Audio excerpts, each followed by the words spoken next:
لە پانزەی ئەم مانگەیە لە شەوەکەیدا کە شەعبان و ئێستا خۆمان لە خزمەتیاین فەرمووی خوای پەروەردگار ئەڕوانێتە تەواوی خەڵقەندەکانی خۆی سەیری هەموو بەندەکانی ئەکات فەیەغفیڕ لجەمیع خەلقیه فەرمووی لە تەواوی موحیدان و مسلمانان و خواناسان خۆش ئەبێت تەنها لە دوو مرۆڤ دەبێت إلا لمشرك أو مشاحن فەرمووی کەسێ شەریکی بۆ خوا دانابێ خوا لەم مانگەیە لی خۆش نابێ کەسی دووە مشاحین خۆشەویستەکانم کە کاتێ سەیری یەکەم بەشی ئەم فەرموودەیەکەی بەڕاستی زۆر دڵخۆشکەرە بەڵام سەیری جانەبی دووەمەکەی بەڕاستی زۆر ترسێنەرە زۆر خەمگینە إلا لمشاحن مشاحین نەزانی یعنی چی خۆشەویستەکانم والله باوەڕ ناکەم لە ١٧٠ تایە دەرچی مشاحین ئەو دڵەیە کەوا ڕقی لە مسلمانە مشاحین ئەوەیە ئەو مرۆڤەیە کەوا لەسەر دنیا و لەسەر هیچ لەگەڵ خزمێکا بینی تەواو نییە مشاحین ئەو کەسەیە مسلمانێکە و حەزی بەخێر و بێری مسلمانەکەی تر نییە مشاحین ئەو کەسەیە کە لە نوێژی جەماعەتە شانی بەشانتەوەیە قاچی بە قاچتەوەیە ڕوتان کردووەتە یەک قیبلە یەک فاتیحە ئەخوێنن یەک سوورەتی قل هو الله و ئیخلاص ئەخوێنن بەڵام لە دوای سەلامدانەوە سەلام لە یەکتری ناکەین ئەوە مشاحینە خۆشەویستەکانم بەداخەوە ئیمشەو گرتە ڤیدیۆیەکم بینی لەم کوردستانی خۆمانە لە شارێکا لە شارەکان دوێنێ 3 جەماعەت لە مزگەوتێکا کراوە کەسی پێی جایز نەبووە لە پشتە و ئیمامەوە بیکا هەر کەسە و تاقم و گروپێکی خۆی هەیە ئەوە مشاحینە خۆشەویستەکانم مشاحین زانی یعنی چی؟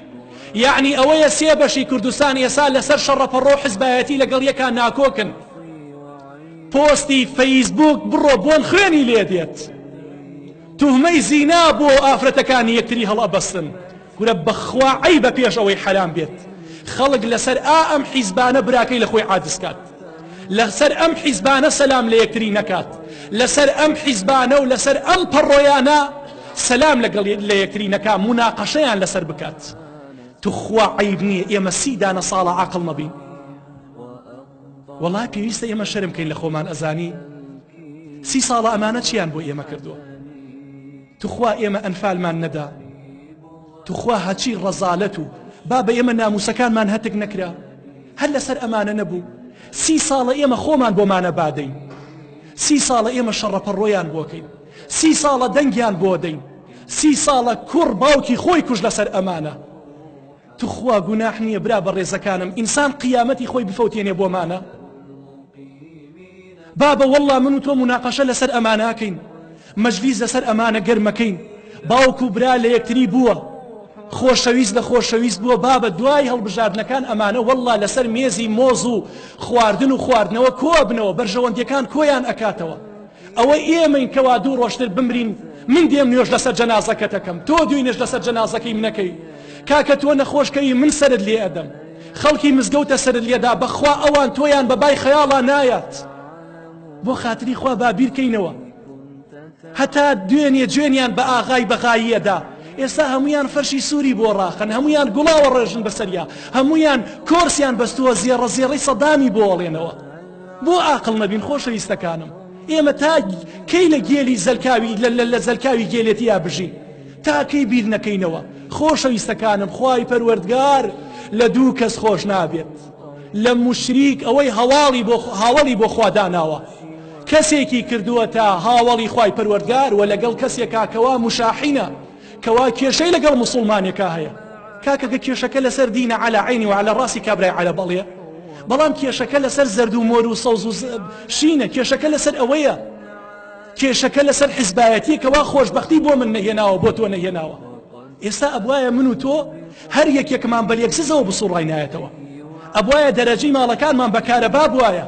چووکەم ئێمە لەسەر بەحرێکی زێڕ ئەژین خۆشەویستەکانم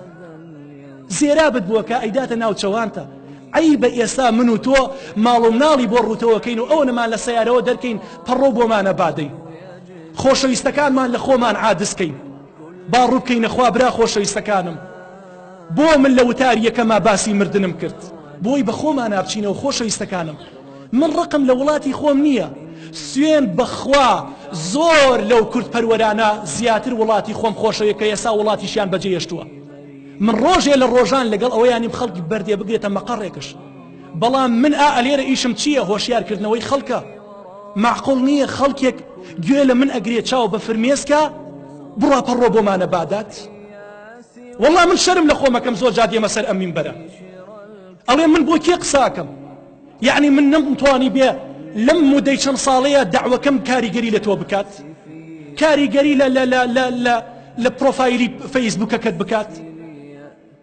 بەڕاستی عەیبە ئێمە مناقەشە بکەین لەسەر حیزبایەتی. دعوها فإنها منتنة. وازی لێ بێنن براکانم، ئێمە شانازی بە کوردبوونی خۆمانەواکەین. من کوردم، عەرەب نیم، عەجەب نیم، فارس نیم، تورک نیم. خدا منی بە کورد خەڵق کردووە، شانازی بە کوردایەتیەکەم، بەڵام شانازی بە حیزبایەتیەوە ناکەم، شانازی بە شەڕەپەڕۆوە ناکەم، شانازی بە مەسئولەوە ناکەم. خۆشەویستەکانم، ئێمە با ڕووبکەینە خوا، ئێمە خوامان هەیە، ئێمە قیبلەیەکمان هەیە، ئێمە پێش ئەوەی کەوا هەچی شتێ بین براکانم، ئێمە دۆست و کەسوکاری یەکترین. ناکرێت لەسەر ئەم حیزبانە دڵمان لە یەکتری بێشێت. ئەم پەیامم بۆ ئێوەیە، بۆ خۆمە پێش ئێوە خۆشەویستەکانم، با پۆستەکانی فەیسبووکمان برایەتی بێ. ئەم پرۆسەی هەڵبژاردننیش ئەڕوات بەخوا ئەمانە شەمیسان دەست ئەکەنەوە ناو دەستی یەکتری، لەسەر مێزەکان دائەنیشنەوە. ئێستا هەر هەواڵ و ئیخبارێکەکەیتەوە جوێنە بە یەکتری، تشهیرکردنە بە یەکتری، بە ناموسی یەکتری. بەڵام بەخوا ئەوە هەردوو ڕۆژن ئەمانە بۆ خۆیان دائەنیشن و حکومەت پێکەهێنن. کێ خەجاڵەتە بێ ئەو کەسەی کە دەنگی داوە و مناقەشەی کردووە لەسەر ئەمانە؟ کێ خەجاڵەتە بێ ئەو کەسەی کە براکەی لەسەر ئەمانە عادز کردووە؟ کێ خەجاڵەتە بێ ئەو کەسەیە لە هیچ و پوچی خۆڕایی خۆی شەرمەزاری بەردەن دیوانی خوای پەروەردگار کردووە؟